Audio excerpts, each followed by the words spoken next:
Hey guys, welcome back to my channel. तो आज के इस वीडियो में मैं आपको एक्सप्लेन करने वाली हूँ 2025 में बंगाली सीरीज कर्मा कोरमा। तो चलिए विदाउट वेस्टिंग टाइम सीरीज का एक्सप्लेनेशन स्टार्ट करते हैं। सीरीज स्टार्ट होती है चिनुक नाम की लेडी से, जो एक वॉइस डबिंग आर्टिस्ट है और रोज रात को स्टूडियो जाती है ताकि वो अपनी आवाज़ एक मूवी को दे सके।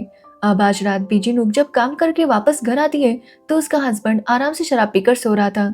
जिनुक के हस्बैंड का नाम गोपाल है और वो कोई काम नहीं करता, बस अपनी वाइफ के पैसों पर अय्याशी करता है। साथ ही वो जिनुक की भी बिल्कुल रिस्पेक्ट नहीं करता, हमेशा उससे कुछ ना कुछ कहता रहता, जिस वजह से जिनुक काफी परेशान थी और चाहती थी कि उसे किसी तरह से गोपाल से छुटकारा मिल जाए। अब जिनुक जब अखबार पढ़ रही थी तो वो देखती है कि वहाँ पर एक कुकिंग क्लासेस की ऐड आई थी और जिनुक को भी ये क्लासेस करनी थी क्योंकि वहाँ पर बहुत ही अच्छी अच्छी डिश बनाना सिखाने वाले थे। लेकिन जिनुक के पास इतने पैसे नहीं थे, बट उसे याद आता है कि कुछ पैसे उसने छुपा कर रखे थे, तो वो चेक करने लगती है तो वो पैसे वहाँ पर थे। ये देखकर जिनुक डिसाइड करती है कि वो कुकिंग क्लासेस ज्वाइन करेगी। जिसके बाद जिनुक जब अपने क्लासेस पहुँचती है तो पूरी क्लास में बहुत सारी लेडीज थी। तब जिनुक एक लेडी के पास जाकर बैठ जाती है जिसका नाम था शाहना, और शाहना जिनुक के साथ काफी अच्छे से बात करती है, जिसकी वजह से जिनुक और शाहना की काफी कम टाइम में बहुत अच्छी दोस्ती हो जाती है। अब शाहना को देखकर हम समझ पाते हैं कि वो काफी ज्यादा रिच है। तो वही जिनुक काफी ज्यादा सिंपल लेडी थी, जिसकी वजह से उसे लग रहा था कि शाहना उसके साथ दोस्ती नहीं करेगी, लेकिन शाहना का बिहेवियर काफी अच्छा था, जिसकी वजह से उन दोनों की दोस्ती हो जाती है। अब दोनों मिलकर जब कुकिंग करने लगते हैं तो जिनुक बहुत ज्यादा खुश थी, क्योंकि उसका कब से सपना था कि उसका खुद का एक रेस्टोरेंट हो जहाँ पर वो इसी तरह से एप्रन पहनकर खाना बनाए। बट जिंकू कहती है कि उसे लगता है कि शायद उसका ये सपना हमेशा सपना ही रहेगा, क्योंकि उसके पास ज्यादा पैसे नहीं है और उसका हस्बैंड भी कोई काम नहीं करता। वो किसी तरह से डबिंग करके अपने घर का गुजारा करती है। अब ये सुनकर शाहना उसे कहती है, जिस पर शाहना उसे कहती है कि अगर जिनुक सपना देख सकती है तो वो उसे पूरा भी करेगी। ये सुनकर जिनुक को काफी अच्छा लगता है। साथ ही शाहना जिनुक से कहती है कि उसके बाल बहुत अच्छे हैं, लेकिन उसे अपने बालों को थोड़ा सा ट्रिम करना चाहिए ताकि उनकी खूबसूरती और ज्यादा एनहांस हो जाए। अब ये सुनने के बाद जिनुक को काफी अच्छा लगता है और वो तुरंत अपने बाल कटवाती है, जिसके बाद वो खुद के ऊपर ध्यान देने लगती है और काफी ज्यादा खुश रहने लगती है। अब जिनुक तैयार होकर जब स्टूडियो जा रही थी तभी रास्ते में उसका हस्बैंड गोपाल उसे मिलता है, जो जिनुक से पूछने लगता है कि वो कहाँ जा रही है। अब जिनुक ने गोपाल को नहीं बताया था कि उसने कुकिंग क्लासेस ज्वाइन किया है, इसलिए वो उसे झूठ बोलती है कि वो स्टूडियो जा रही है। जो सुनकर गोपाल उसे कहता है कि पता नहीं स्टूडियो जाकर बस डबिंग करती है या कुछ और भी करती है, यानी कि वो बहुत ही गंदी तरीके से उससे बात कर रहा था। ये देखकर जिनुक को काफी बुरा लगता है और वो उसे इग्नोर करके वहां से जाने लगती है। ये देखकर गोपाल को काफी गुस्सा आता है और वो जिनुक को थप्पड़ मारता है, जिसके बाद जिनुक काफी रोती है और तुरंत कुकिंग क्लासेस आ जाती है। लेकिन वहां पर वो काफी अपसेट थी। ये देखकर शाहीन समझ जाती है कि जरूर जिनुक के साथ कुछ हुआ है। अब शाहना के पूछने पर जिनुक उसे बता देती है कि गोपाल उसके साथ किस तरह से बिहेव कर रहा था। जो सुनने के बाद शाहना जिनुक को अपनी स्टोरी सुनाने लगती है। एक्चुअली शाहना के हस्बैंड एक बहुत ही बड़े आईवीएफ स्पेशलिस्ट है। उनके पास बहुत सारा पैसा, गाड़ी, बंगला, ये सब कुछ है, लेकिन उनके पास बस एक ही चीज नहीं है और वो है शाहना के लिए टाइम, जिसकी वजह से शाहना के साथ कोई बात करने वाला भी नहीं था और इसी वजह से शाहना ने कुकिंग क्लासेस ज्वाइन की थी। यहाँ पर हमें पता चलता है कि शाहना अपने हस्बैंड अर्जुन के साथ बिल्कुल भी खुश नहीं थी। तो वही जिनुक का भी गोपाल के साथ कुछ यही हाल था। जिसके बाद जिनुक जब घर जाती है तो वो गोपाल को बताती है कि उसने उसके लिए जॉब ढूंढा है। जो सुनकर गोपाल उसे कहता है कि वो जॉब नहीं करेगा, जबकि जिनुक जॉब करती है और वो सब भी करती है, तो फिर वो जॉब क्यों करे। अब ये सुनने पर जिनुक को काफी बुरा लगता है और वो गोपाल से कहती है कि वो आखिर उसके बारे में ऐसा क्यों बोलता है। तो गोपाल का कहना था कि जिनुक उसे एक बच्चा भी नहीं दे पाई और ऐसी वाइफ का क्या फायदा। जो सुनने के बाद जिनुक को काफी बुरा लगता है। अब अगले दिन उनकी कुकिंग क्लासेस का लास्ट डे था, जहाँ पर जिनुक और शाहना मिलते हैं और काफी सारी बातें करने लगते हैं, लेकिन दोनों ही अपनी पर्सनल लाइफ की वजह से बहुत ज्यादा अपसेट थी। तभी शाहना को उसके हस्बैंड अर्जुन का कॉल आता है और वो शाहना पर काफी गुस्सा था, क्योंकि शाहना ने एक महंगा डायमंड ब्रेसलेट खरीदा था और इसी वजह से अर्जुन गुस्सा होकर उसके सारे क्रेडिट कार्ड ब्लॉक कर देता है। जिस बात से शाहना भी काफी हर्ट होती है, क्योंकि अर्जुन उसे इसी तरह से कंट्रोल कर रहा था और वो कहती है कि अर्जुन ऐसे ही करके एक दिन उसे मार देगा। अब ये सुनने के बाद जिनुक उसे कहती है कि क्यों ना वो एक काम करे, जिनुक अर्जुन को मारेगी और शाहना गोपाल को मारेगी। दोनों मिलकर एक दूसरे के हस्बैंड को मार देते हैं। ये बोलकर जिनुक हंसने लगती है और कहती है कि वो तो मजाक कर रही थी, लेकिन हम शाहना को देखते हैं जो ज्यादा स्माइल नहीं कर रही थी और ये देखकर हम समझ पाते हैं कि कहीं ना कहीं शाहना ने इस बात को बहुत ही सीरियसली लिया था। अब अगले दिन गोपाल को पता चल जाता है कि झिनुक ने एक कुकिंग वर्कशॉप अटेंड किया था और उसकी फीस भी भरी थी। ये देखकर गोपाल काफी गुस्सा हो जाता है और उससे पूछने लगता है कि उसके पास इसके लिए पैसे कहाँ से आए। तो झिनुक उससे बताती है कि उसने जो सेविंग की थी उसी से उसने फीस भरी है। जो सुनने के बाद गोपाल उसके ऊपर काफी गुस्सा होता है और झिनुक से कहता है कि वो उसे जान से मार देगा। अब ये सुनने के बाद भी झिनुक कुछ भी नहीं कर पाती और तैयार होकर स्टूडियो चली जाती है और अपना काम जल्दी से खत्म करती है। अब आज उसका काम काफी जल्दी खत्म हो गया था और उसके पास वापस जाने के लिए कोई बस नहीं थी, इसलिए उसे सुबह होने का इंतजार करना था।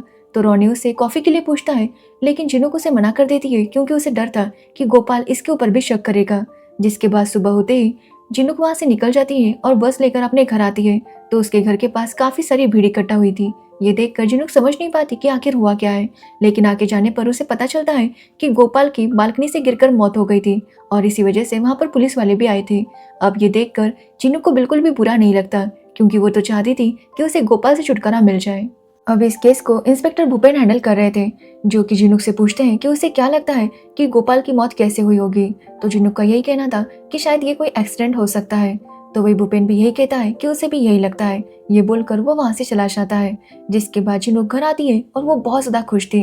वो अपने पसंद का खाना बनाती है और बारिश में जाकर बहुत ज्यादा डांस करती है। लेकिन तब झिनुक को याद आता है कि उसने शाहना से कहा था कि वो उसके हस्बैंड को मार दे और वो उसके हस्बैंड को मारेगी। लेकिन झिनुक को लगता है कि ये शायद उसने ऐसे ही बोल दिया था और शाहना ने भी उसे सीरियसली नहीं लिया होगा। अब कुछ दिनों बाद झिनुक जब शॉपिंग करने के लिए जाती है तो वहां पर उसकी मुलाकात शाहना से होती है, जहां पर शाहना झिनुक से कहती है कि उसने तो उसका काम कर दिया, तो अब झिनुक की बारी है कि वो भी शाहना का काम करे और उसके हस्बैंड को खत्म करे। अब ये सुनने के बाद झिनुक समझ नहीं पा रही थी कि जो उसने सुना वो सही सुना या नहीं। उसे यकीन नहीं हो रहा था कि शाहना ने गोपाल को मारा है। वो बहुत ज्यादा डर जाती है क्योंकि अब वो समझ नहीं पा रही थी कि वो अर्जुन को कैसे मारेगी। जिसके बाद जब वो घर आती है तो देखती है कि इंस्पेक्टर भूपेन वहीं पर लेटा हुआ था जहां पर गोपाल की लाश पड़ी हुई थी। यहाँ पर भूपेन झिनुक से कहता है कि उसे डाउट है कि गोपाल की मौत एक्सीडेंटल थी या फिर उसने खुद को खत्म किया है या फिर किसी और ने उसे खत्म किया है। जिस पर झिनुक कहती है कि उसे ऐसा नहीं लगता, उसे तो लगता है कि शायद ये एक्सीडेंटल डेथ ही होगी। जिस पर भूपेन का कहना था कि कुछ दिनों में सारी सच्चाई पता चल ही जाएगी। ये बोलकर वो वहां से चला जाता है। साथ ही भूपेन ने अपने कलीग से कहा था कि वो झिनुक के बारे में सारी इन्फॉर्मेशन निकाले कि जिस दिन गोपाल की मौत हुई थी तो वो कहाँ पर थी। और जब उसके कलीग ने स्टूडियो के बाहर का सीसीटीवी कैमरा चेक किया तो उसे पता चला कि झिनुक उस दिन स्टूडियो में गई थी और सुबह ही बाहर निकली थी। ये देखकर भूपेन कहता है कि उसे झिनुक पर अभी भी डाउट है कि वो कुछ छुपा रही है, इसलिए वो अपने कलीग से कहता है कि वो झिनुक की पास्ट हिस्ट्री और गोपाल की पास्ट हिस्ट्री सब कुछ पता लगाए। तो वही हम झिनुक को देखते हैं जो बहुत ज्यादा परेशान थी और जब वो डबिंग कर रही थी तभी भी उसे शाहना की बातें ही याद आ रही थी, जिससे झिनुक समझ नहीं पा रही थी कि आखिर वो अर्जुन को कैसे मारेगी।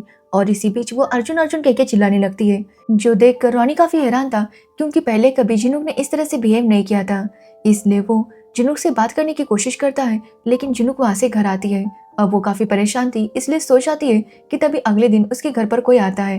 एक्चुअली एक आदमी उसके लिए एक पार्सल लेकर आया था। अब झिनुक जब उस पार्सल को ओपन करती है तो उसके अंदर एक बहुत ही महंगा स्कार्फ और एक चिट्ठी थी, जहाँ पर झिनुक को लिखा गया था कि वो तो अपना फ्रीडम एंजॉय कर रही है, इसलिए अब झिनुक की बारी है उसे फ्रीडम दिलाने की। ये देखकर झिनुक समझ जाती है कि ये चिट्ठी उसे शाहना ने लिखी है और ये देखकर वो बहुत ज्यादा डर गई थी, इसलिए वो तुरंत पुलिस स्टेशन जाती है, जहाँ पर वो भूपेन का इंतजार करने लगती है ताकि वो भूपेन को सब कुछ बता सके। लेकिन बाद में वो काफी डर जाती है और जैसे ही भूपेन वहां पर आता है वो वहां से बाहर निकलती है कि तभी हम देखते हैं कि पुलिस स्टेशन के बाहर शाहना उसी का इंतजार कर रही थी। यहाँ शाहना झिनुक से कहती है कि अगर झिनुक ने पुलिस को बता दिया कि गोपाल को शाहना ने मारा है तो शाहना भी पुलिस को बता देगी कि आइडिया झिनुक का था। अब ये सुनकर झिनुक और ज्यादा डर जाती है क्योंकि उसने जब शाहना को ये बात कही थी तब ये सारी बातें सीसीटीवी में रिकॉर्ड हो गई थी और इसका सबूत शाहना के पास था, जिसकी वजह से झिनुक उसे कहती है कि वो पुलिस को कुछ भी नहीं बताएगी। अब अगले दिन भूपेन के पास गोपाल की पोस्टमार्टम रिपोर्ट आती है, जिसमें यह बताया गया था कि गोपाल ने बहुत ज्यादा शराब पी थी और साथ ही उसने नींद की दवा भी ली थी और शायद इसी वजह से वो फिसल कर गिर गया था। अब ये देखकर भूपेन को और डाउट होने लगता है कि उसे ये दवाई किसने दी होगी, इसलिए वो आकर झिनुक से पूछता है कि क्या गोपाल नींद की दवाई लेता था, जिस पर झिनुक कुछ भी नहीं बोल पाती और वो भूपेन को बताती है कि गोपाल उसके साथ किस तरह से बिहेव करता था, जो सुनने के बाद भूपेन वहां से चला जाता है। एक्चुअली भूपेन की माँ ने भी बहुत ज्यादा अपने पति से टॉर्चर सहा था और शायद इसी वजह से वो झिनुक से ज्यादा सवाल नहीं करता और वहां से निकल जाता है। जिसके बाद अगले दिन झिनुक एक लेडी से मिलती है जो कि शाहना की दोस्त थी और वो उसे शान और अर्जुन के बारे में पूछती है। तो वो लेडी बताती है कि अर्जुन तो बहुत अच्छा इंसान है, हमेशा सबकी मदद करता है, लेकिन शाहना इतनी अच्छी नहीं है, वो काफी अरोगेंट है और एक बार उसने एक लड़की का मिसयूज भी किया था, मतलब उससे कुछ गलत काम करवाया था, जिसकी वजह से वो शाहना से ज्यादा बात नहीं करती। वो कहती है कि अर्जुन काफी अच्छा है, लेकिन शाहना भरोसे के लायक नहीं है। जो सुनकर जिनुक और ज्यादा टेंशन में आ जाती है, क्योंकि वो जानती थी कि अब वो बहुत बड़ी प्रॉब्लम में फंस चुकी है। तो वही भूपेन को कुछ भी सबूत नहीं मिल रहा था, जिसकी वजह से वो इस केस को सॉल्व ही नहीं कर पा रहा था। अब भूपेन जिनुक के बारे में जानने के लिए रोनी से बात करता है और उससे काफी सारे सवाल करने लगता है। बातों बातों में रोनी उसे बताता है कि कुछ टाइम पहले जिनुक ने अर्जुन अर्जुन नाम से चिल्लाया था। अब ये सुनने के बाद भूपेन सोच में पड़ जाता है कि यह अर्जुन कौन हो सकता है। जिसके बाद अगले दिन हम जिनुक को देखते हैं, जिसके घर पर अखबार आता है जिसमें काफी सारी मूवी की टिकट थी। ये देखकर वो समझ जाती है कि ये सब कुछ शाहना ने किया है, इसलिए वो उस मूवी हॉल में जाती है जहाँ पर शाहना भी थी। शाहना यहाँ पर जिनुक से कहती है कि आखिर वो उसका काम क्यों नहीं कर रही। वो जिनुक से कहती है कि अगर जिनुक ने उसका काम नहीं किया तो जिस तरह से शाहना ने गोपाल को धक्का दिया था, वैसे ही वो जिनुक को भी धक्का देगी। जो सुनकर जिनुक काफी डर जाती है और शाहना से कहती है कि वो जल्दी उसका काम कर देगी।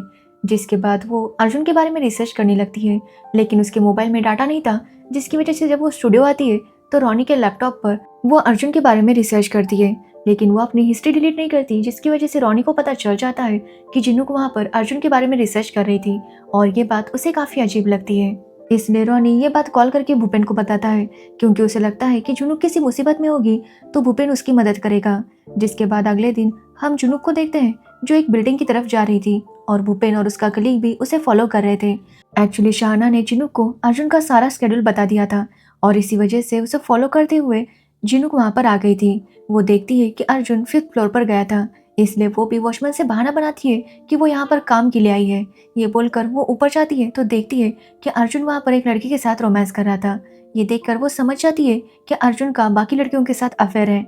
ये देखकर वो जब नीचे आती है तो वहाँ पर भूपेन था, जो कि जिनुक से पूछने लगता है कि वो यहाँ पर क्या कर रही थी। तो जिनुक उसे बहाना बनाती है कि वो शॉपिंग करने के लिए आई थी, बट भूपेन को पूरा यकीन था कि जिनुक उससे झूठ बोल रही है। अब जिनुक जब स्टूडियो आती है तो रोनी उसे बताता है कि उनके पास एक बहुत बड़ा क्लाइंट आया है, जिससे मिलने के लिए जब जिनुक अंदर जाती है तो वहाँ पर शाहना थी। यहाँ पर शाहना अकेले में जिनुक को बताने लगती है कि उसे जल्दी से अर्जुन को खत्म करना होगा, लेकिन जिनुक कहती है कि वो अर्जुन को नहीं मार सकती क्योंकि वो कोई मर्डरर नहीं है। इसलिए वो शाहना से रिक्वेस्ट करती है कि वो अर्जुन से डिवोर्स ले, लेकिन शाहना इसके लिए तैयार नहीं थी। वो जिनुक से कहती है कि अर्जुन को शुगर है, इसलिए वो लोग उसकी इंसुलिन में जहर डाल देंगे ताकि अर्जुन की मौत हो जाए। लेकिन ये सुनने के बाद भी जिनुक बहुत ज़्यादा डरी हुई थी और समझ नहीं पा रही थी कि आखिर वो ये सब कुछ कैसे करेगी। बट फिर भी जिंकू हिम्मत करके अगले दिन अर्जुन के घर जाती है जब अर्जुन वॉशरूम में था। जिसके बाद वो वहां से निकल ही रही थी कि तभी वो देखती है कि लैपटॉप पर कोई नोटिफिकेशन आया था। इसलिए जिंकू जब उसे ओपन करती है तो उसे वहां पर काफी सारे फोटोज मिलते हैं जहां पर अर्जुन अलग अलग लड़कियों के साथ था। साथ ही उसे और भी ज्यादा डॉक्यूमेंट्स मिलते हैं जो देखकर वो समझ जाती है कि अर्जुन के काम कितने ज्यादा इलीगल थे। इसलिए जिंकू तुरंत वहां से भूपेन के पास आती है और उसे ये सारी इन्फॉर्मेशन दिखाती है। जो सुनकर भूपेन कहता है कि ये तो एक इंटरनेशनल केस है। वो बताता है कि अर्जुन के बारे में उन्हें पहले से थोड़ा सा अंदाजा था कि अर्जुन इन सब एक्टिविटीज में इन्वॉल्व है, लेकिन उसके पास कोई भी सबूत नहीं था। वो बताता है कि अर्जुन इलीगली आईवीएफ करता है और साथ ही सरोगेट भी इलीगल भेजता है, यानी कि अर्जुन लड़कियों को इलीगली फॉरेनर्स की सरोगेट बनाता और अगर वो लड़कियों को वहां नहीं भेजता तो उनके एम्ब्रियोस भेज देता। और इस तरह से अर्जुन ने शाहना के बच्चे को भी इसी तरह से बेच दिया था। जो सुनकर जिंकू काफी शौक थी कि शाहना भी इस सब की शिकार थी। बट भूपेन कहता है कि इसके लिए उन्हें शाहना की गवाही के साथ साथ अर्जुन के खिलाफ काफी ज्यादा सबूत चाहिए। अब ये सुनने के बाद जिंकू तुरंत शाहना के घर का पता लगाने लगती है ताकि वो शाहना से मिल सके और आखिरकार उसे पता चल ही जाता है। जिसके बाद वो शाहना के घर जाती है और उसे बताती है कि अर्जुन कैसा आदमी है, लेकिन शाहना को लगता है कि अर्जुन के पास अफेयर हो सकते हैं लेकिन वो बाकी इलीगल काम नहीं कर सकता। लेकिन यहाँ पर जिंकू उसे सारी सच्चाई बता देती है। वो उसे बताती है कि अर्जुन किस तरह से एम्ब्रियो को बाहर भेजता है। वो बताती है कि अर्जुन ने यहाँ तक कि शाहना का भी एम्ब्रियो इसी तरह से भेज दिया था। जो सुनकर शाहना काफी शौक थी, लेकिन उसे अभी भी यकीन नहीं हो रहा था। तो जिंकू उसे एक बच्चे की फोटो दिखाती है। वो बताती है कि ये बच्चा शाहना का है और अर्जुन ने उसे एक जर्मन कपल को बेच दिया है। ये सुनने के बाद शाहना काफी हैरान थी। यहाँ पर हमें पता चलता है कि एक्चुअली शाहना का बच्चा है वो अर्जुन का बच्चा नहीं था, क्योंकि अर्जुन का स्पर्म काउंट काफी लो था, जिसकी वजह से वो उसने किसी और का स्पर्म यूज करके वो प्रेग्नेंट हुई थी और शायद इसी वजह से अर्जुन ने उसके बच्चे को भी इस तरह से बेच दिया था। यहाँ पर हमें ये भी पता चलता है कि जिनुक इसलिए प्रेग्नेंट नहीं हो पा रही थी क्योंकि गोपाल का स्पर्म काउंट भी लो था, लेकिन वो इस बात को एक्सेप्ट ही नहीं कर पा रहा था, बल्कि वो हमेशा जिनुक को ही ब्लेम करता। तो वही शाहाना भी इस बात से काफी हैरान थी कि उसका बच्चा जिंदा है और उसे अब तक लगता था कि वो मर चुका है। अब शाहाना उस जर्मन कपल को कांटेक्ट करने की कोशिश करती है, लेकिन उस कपल को इंग्लिश नहीं आती थी, जिसकी वजह से वो शाहाना की बात नहीं समझ पाते। अब शाहाना चंडीगढ़ वालों को भी कॉल करती है और उन्हें भी इस सब के बारे में बताने लगती है, लेकिन उनका भी यही कहना था कि शाहाना के पास अपने बच्चे का कोई डॉक्यूमेंट होना चाहिए, तभी वो इस बात को साबित कर पाएंगे। जो सुनकर शाहाना काफी रोने लगती है क्योंकि वो अपने बच्चे के पास नहीं पहुंच सकती थी। जिसके बाद जिनूक भूपेन को सब कुछ बता देती है कि किस तरह से वो गोपाल से तंग आ गई थी और उसने शाहाना से ये सब कुछ कहा था। अब भूपेन के सामने सारी सच्चाई आ गई थी, जिसके बाद वो दोनों डिसाइड करते हैं कि वो अर्जुन की सच्चाई सबके सामने लाएंगे। इसलिए वो दोनों गेटअप चेंज करके एक मलेशियन कपल बनकर भूपेन के पास जाते हैं और उसे बताते हैं कि वो काफी सालों से ट्राई कर रहे हैं लेकिन कंसीव नहीं कर पा रहे, और वो चाहते थे कि वो सरोगेसी करे, लेकिन लीगल मामलों में काफी ज्यादा प्रॉब्लम्स आती है। अब ये सुनकर अर्जुन उसे कहता है कि वो चिंता ना करे, अगर उनके पास पैसे हैं तो वो इलीगली सब कुछ कर सकता है। यहाँ पर हम देखते हैं कि भूपेन ने अपने कोर्ट में एक कैमरा लगाया था जिसमें अर्जुन की सारी बातें रिकॉर्ड हो रही थी। जिसके बाद वो अर्जुन से पूछता है कि वो चाहता है कि उनका बच्चा मलेशिया में जन्म ले। जो सुनकर अर्जुन कहता है कि वो उसका बंदोबस्त भी कर देगा, या तो वो सरोगेट को वहां पर भेज देगा या फिर उसके एम्ब्रियो को, और इस तरह से किसी को भी पता नहीं चलेगा कि उन्होंने सरोगेसी की थी। और साथ ही वो ये भी बताता है कि बर्थ सर्टिफिकेट पर नाम भी इन्हीं दोनों का होगा, जिसकी वजह से कभी भी किसी को नहीं पता चलेगा कि ये बच्चा उनका नहीं है, या फिर अडॉप्टेड है, या फिर सरोगेसी की गई है। अब इस तरह से बातों बातों में भूपेन और जिनुक ने सारी इन्फॉर्मेशन अर्जुन से निकाल दी थी। जिसके बाद जिनुक शाहाना के घर जाती है और उसे बताती है कि वो भले ही अर्जुन को मार नहीं पाई, लेकिन उसकी सच्चाई सबके सामने वो जरूर लाएगी। जो सुनने के बाद शाहाना भी जिनुक को एक सच बताती है। वो बताती है कि उसने गोपाल को नहीं मारा। एक्चुअली जब शाहाना गोपाल के घर गई थी तो गोपाल ने बहुत ज्यादा शराब पी थी, और इससे पहले कि शाहाना कुछ बोल या कर पाती, गोपाल खुद से ही बालकनी से नीचे गिर गया था और उसकी मौत हो गई थी। अब ये सुनने के बाद जिनुक काफी ज्यादा खुश होती है कि शाहाना ने गोपाल को नहीं मारा।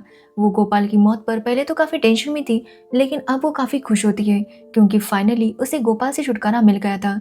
कि तभी हम अर्जुन को देखते हैं जो कि एक प्रेस कॉन्फ्रेंस ले रहा था। कि तभी वहां पर भूपेन आता है और अर्जुन की सच्चाई सबके सामने बताने लगता है, जिसके बाद वो अर्जुन को अरेस्ट भी करता है। अब अर्जुन की सच्चाई सबके सामने आ गई थी और ये देखकर शाहाना भी बहुत ज्यादा खुश होती है क्योंकि आखिरकार अर्जुन को उसके कर्मों की सजा मिल गई थी। जिसके बाद कुछ टाइम बीत जाता है और हम देख पाते हैं कि शाहाना ने जर्मन की टिकट ले ली थी और वो फाइनली अपने बेबी से मिलने जा रही थी। जिसके बाद हम जिनुक को देखते हैं जिसने फिर से डबिंग स्टार्ट कर दी थी, और ऐसे में वो रोनी से कॉफी के बारे में पूछती है।